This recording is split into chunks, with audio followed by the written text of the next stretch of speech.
जी, एक बहन ने सवाल किया है कि अगर बीवी शौहर को इनकार कर देती है तो बीवी तो गुनहगार होती है, लेकिन अगर शौहर इनकार कर देता है बीवी को तो क्या शौहर भी गुनहगार होगा या नहीं। गालिबन ये हम बिस्तरी के हवाले से इस बहन ने सवाल पूछा है।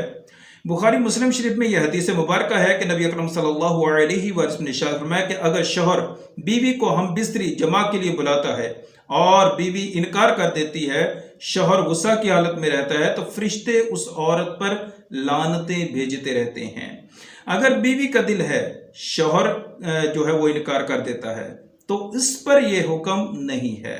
सूरह निसा की आयत नंबर 34 में अल्लाह तबारक व तआला इरशाद फरमाता है कि अर्रिजालु क़व्वामूना अलन निसा बिमा फ़द्दलल्लाहु बअदहुम अला बअद।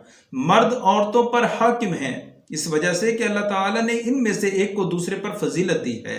तो औरत महकूम है, जब शौहर का जी चाहे तो औरत को तैयार रहना चाहिए।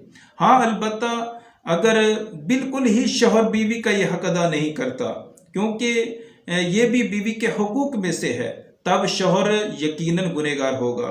जैसे बाज मर्द जो है वो हरामकारी में पड़ जाते हैं और बीवी को इग्नोर करते हैं और बीवी जो है वो आगे हरामकारी में पड़ जाती है, तो यकीनन ऐसे शौहर जो है वो गुनहगार हैं।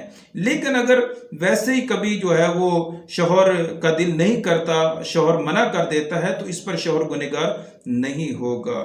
लेकिन शौहरों को चाहिए कि वो बीवियों का ख्याल रखें।